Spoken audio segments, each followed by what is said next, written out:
mapagpalang araw sa ating lahat. Ang ating may co-content ngayon mga kalakad kung paano gumawa ng pamaspas ng langaw. Okay mga kalakad, samahan niyo ako kung paano yung i-assemble yung pamaspas ng langaw. Nakatulad dito mga kalakad. Okay, let's go! Unang-una mga kalakad, meron tayong tarpaulin na plastic. Ayan, tapos ko na pong itong cutter.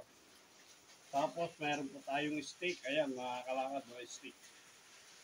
After ng stick mga kalakad, ganito po yung proseso paggawa. Ayan mga kalakad, lalagyan mo ganyan. Tapos itataker mo siya mga kalakad. 2, 3, tatlong taker mga kalakad para mag-lock siya. After ng mga kalakad na taker, i-roll natin siya, papaikot mo siya. Pahigpitin mo yung pag ikot mga kalakad. Tapos itataker mo ulit siya ng 5 taker para hindi siya Yan mga kalakad Tapos sa kabila naman, 2. Ayan mga kalakad Okay na.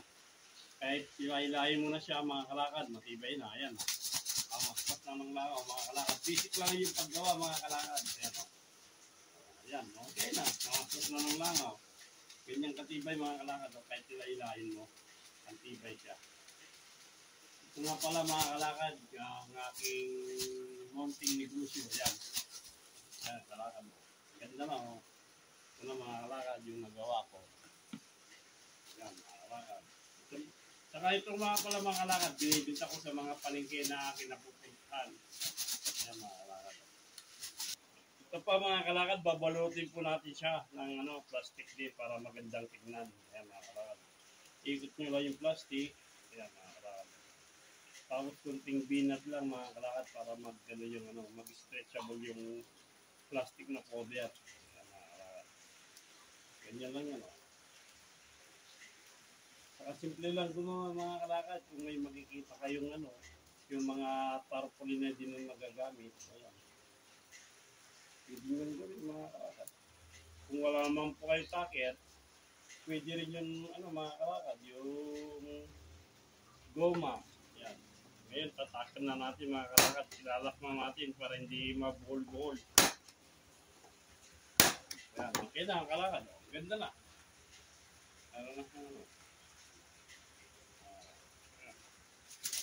Okay na. Ito na yung kambulan mga kalakad. Mayroon na siyang cover. Kaya pag hinila mo, hindi siya lang bunot. Saka mga kalakad, follow nyo pala ako sa Boy Lakad Vlog sa YouTube. Boy Lakad Vlog. Maraming salamat mga kalakad. Ingat kayo lagi. Ingat-ingat.